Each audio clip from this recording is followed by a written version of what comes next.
ketika kita di padang mahsyar, dipanggil kita satu-satu. Bayangkan, dari Adam sampai kiamat, kumpul berapa triliun manusia, dipanggillah kita satu-satu. Siapa dulu yang dipanggil? Nenek kita yang duluan mati? Tidak. Kakek kita yang duluan wafat? Tidak. Leluhur kita yang duluan wafat? Tidak. Lalu siapa dulu yang dipanggil? Nama-nama Islam dulu. Abdul Rahman, Abdul Jabbar, Siti Fatimah, Aisyah, Mutmainnah, Das'at Latif. Nah, itu dulu dipanggil. Cuncung. Di belakang kok bos. Dipanggil juga tapi mondri kok bos. Maka jangan berkata apa arti sebuah nama. Nama itu penting. Begitu pentingnya sebuah nama sehingga Nabi jelaskan ada 3 kewajiban orang tua kepada anaknya. 1 diantaranya memberi nama yang baik. Kenapa? Karena di akhirat digunakan ini nama. Nama-nama Islam dulu. Tony, Joni, Rudy, Ningsi, Nining. Dipanggil juga tapi di belakang bos. Habib Syekh, oh di depan. Das'at Latif, nomor 2. Bayangkan. Dipanggillah kita.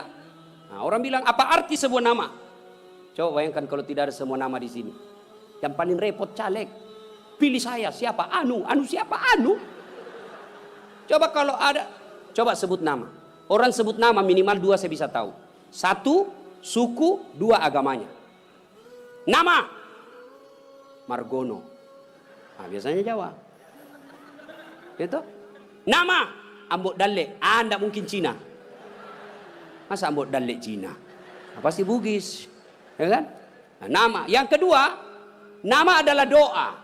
Ketika nama anak kita Mutmainnah. Orang yang memanggilnya, wahai Mutmainnah. Wahai kau jiwa yang tenang, berarti orang mendoakannya. Dan di akhirat dipakai kelak. Ustadz, bagaimana saya Ustadz? Sudah terlanjur namaku Ronaldo. Karena bapakku pecinta bola. Bagaimana caranya Ustadz? Ya Islamkan. Bagaimana cara mengislamkannya? Tambah Muhammad di depannya. Muhammad Abdul Ronaldo. Nggak nyambung Ustadz, biar nggak nyambung. Yang penting selamat kok bos. Masih ingat almarhum Presiden kita Soeharto? Sebelum beliau menunaikan ibadah haji, kan namanya cuma Soeharto.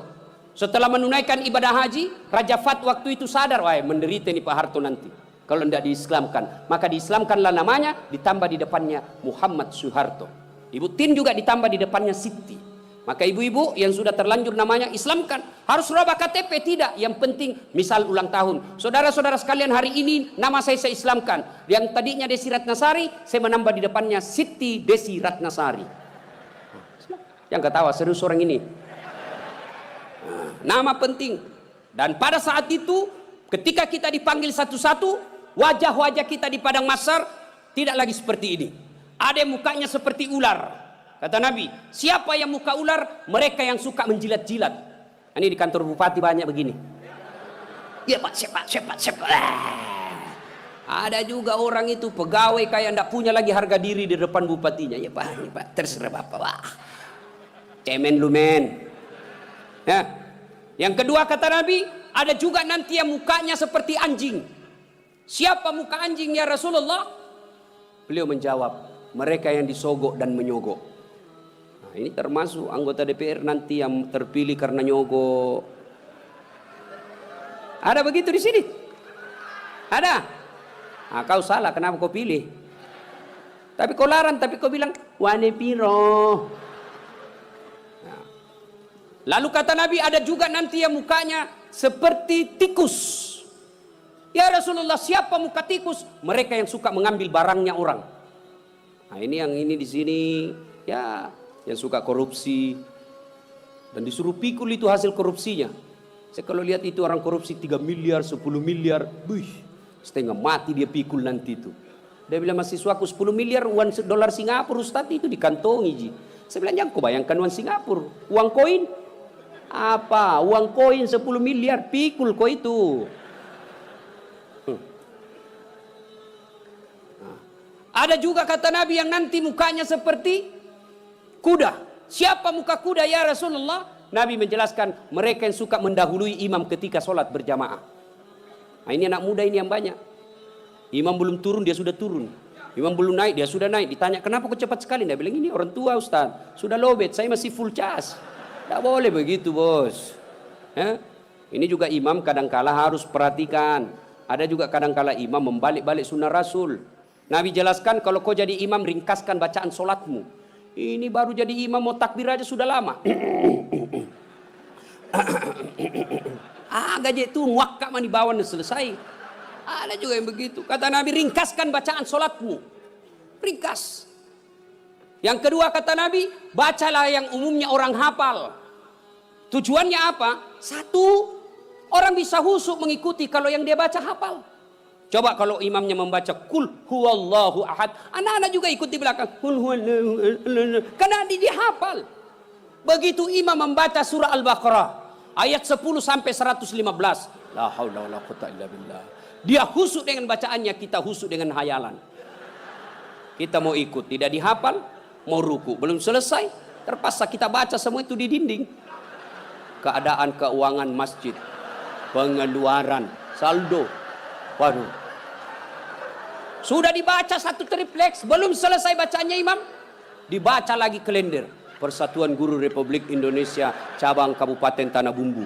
Selesai lagi, belum selesai imam, dibaca lagi. Bajunya orang, caleg DPR RI nomor urut 7 dari Partai Nasdem. Dibaca semua Pak. Siapa yang salah? Siapa salah? Imam. Makanya kata Nabi, baca yang umumnya orang hafal dan ringkaskan. Ada orang jadi imam, dites lah anak penghafal, kau jadi imam nak? Mau didengar bacaanmu? Jadi imam lah, hanya dia yang hafal. Begitu lagi sholat, tiba-tiba ada cicak jatuh, kena telinganya, stres hilang hafalannya. Apa sambungannya ini? Dia lupa betul, hening satu masjid. Tiba-tiba imam berkata, tolong bantu di belakang. Dia bilang di belakang, saya juga tidak tahu. Tiba-tiba berteriak, kalau begitu ya sudah, Allahu Akbar. Memangnya anggota DPR. Saya punya pengalaman ini Pak, waktu saya kecil di kampung, SMP saya waktu itu. Sholat asar, lama sekali imam sujud. Kenapa lama betul ini imam sujud? Ada apa ini? Tiba-tiba ada kawan saya nakal, diangkat kepalanya. Hilang imam. Ternyata yang ditunggu sudah keluar. Dia keluar dari pintu samping. Kacau sholat. Selesai sholat ditanya, Pak Imam, kenapa kau tinggalkan kami? Dia bilang, saya kentut nak. Pak Imam, lain kali kalau kentut, kasih bangkit dulu kepala supaya kami lihat kau keluar. Dia bilang, saya sengaja, malu saya kau lihat. Kacau sholat. Siapa yang salah? Siapa salah? Siapa salah? Imam. Makanya hati-hati milih imam. Ya, ada lagi kejadian ini waktu saya kuliah, KKN. Belum jadi ustadz saya waktu itu. Ada kawan saya dia pakai baju gamis. Wah, saya bilang pasti anak pesantren. Jadilah imam dia. Saya di belakang dua anak fakultas sastra. Begitu dia baca Al-Fatihah masih aman. Dia baca Al-Kafirun dalam hatiku, cari penyakit ini orang ini. Benar, dia baca enggak mau sampai. Wala antum abiduna ma a'bud wala ana abidu ma abattum wala antum abiduna ma a'bud wala ana abidu ma wala antum tak putar. Temanku jengkel ini ada sastra, kenapa itu tak putar-putar? Lah sudah ini juga saya pikir. Kacau sholat. Makanya kalau imam salah, kacau jamaah kita. Makanya hati-hati milih imam. Kata Nabi, milih imam itu tidak boleh sembarang. Jamaah makmum boleh, mulai dari orang waras sampai orang gila boleh jadi makmum. Mulai dari orang belum balik sampai dewasa boleh jadi makmum. Tapi imam tidak boleh. Kenapa? Salah imam, salah kalian. Jamaah. 2020 Tanah Bumbu akan milih imam. Bupati. Salah milih imam, salah kalian, menderita kalian di kabupaten ini.